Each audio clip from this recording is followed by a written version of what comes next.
சிந்திக்க வச்சாங்க இல்லையா? இந்த சமூகத்துல எது எது சரி பரவாயில்ல வாய மூடிட்டு நம்ம போனோம்னு சொல்லிக்கிட்டே வளர்த்தாங்களோ அதெல்லாம் எதுக்கு கேள்வி கேளு அப்படின்னு நமக்கு நம்ம அப்பா யோசிக்கல, நம்ம தாத்தா பாட்டி யோசிக்கல.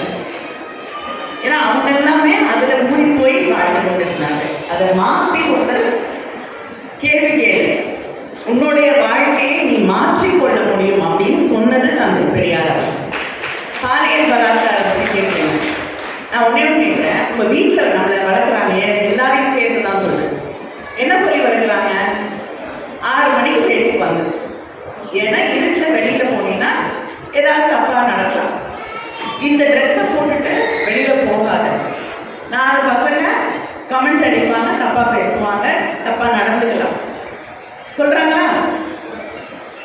சொல்றாங்களா? அதனால ஒரு பெண் தன்னை பாதுகாத்துக் கொள்ள வேண்டும் அப்படிங்கறது திரும்ப திரும்ப திரும்ப சொல்லி வளர்க்கிறோம். ஏதாவது ஒரு வீட்டிலேயாவது ஒரு பெண்ணை நீ மரியாதையாக நடத்த வேண்டும் சொல்லி வளர்க்கிறோமா? கூட அவங்க அண்ணன் தம்பி அப்பா எல்லாம் இருப்பாங்க இல்லையா? ஒரு பொண்ணை பார்த்தா அவ ட்ரெஸ் அவ இஷ்டம், அவ 12 மணிக்கு நிற்கிறான்னா அவ இஷ்டம், நீ ஏன் கமெண்ட் அடிக்கிற? அது தப்பு. ஒரு பெண் அங்க நிற்கிறான்னா நீ போய் அவளை தொடர்ந்து தப்பு. ஒரு பெண்ணுடைய உடலுக்கான உரிமை அவளுக்கு மட்டும்தான் இருக்கு. அவ இல்லைன்னு சொல்லும் பொழுது அவளை தொடர்றது தப்பு, குற்றம் அப்படின்னு சொல்லி எத்தனை பேர் வீட்டில் வளர்க்கிறோம் இல்லையா? அதை பண்ணும் பொழுதுதான் இந்த சமூகம் மாறும். பலாத்காரங்கள் நடக்கும் போது நிச்சயமா அரசு அதை தடுக்கிறதுக்கு எல்லா நடவடிக்கையும் எடுக்க வேண்டும். அப்படி நடந்து விட்டால் குற்றவாளியை கைது செய்ய வேண்டும், சட்டம் வந்து தன்னுடைய கடமை செய்ய வேண்டும். யாரும் வரல.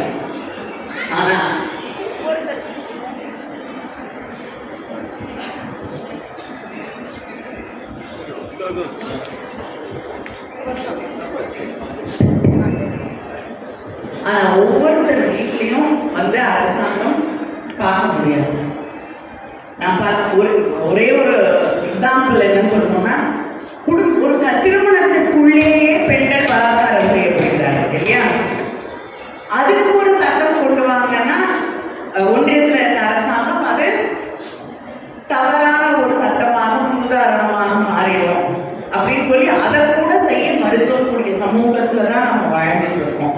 அதனால சமூகம் மாறும் வரை இது தொடர்ந்து நடந்து கொண்டுதான் இருக்கும். நாம் நம்மளை எப்படி பாதுகாப்போடு இருக்க சொல்லி தராங்களோ அதே நேரத்துல ஆண்களை பெண்களை தவறாக பார்ப்பது, ஒரு பொருளாக பார்ப்பது தவறு அப்படின்னு சொல்லி அவர்களுக்கு அந்த தெளிவை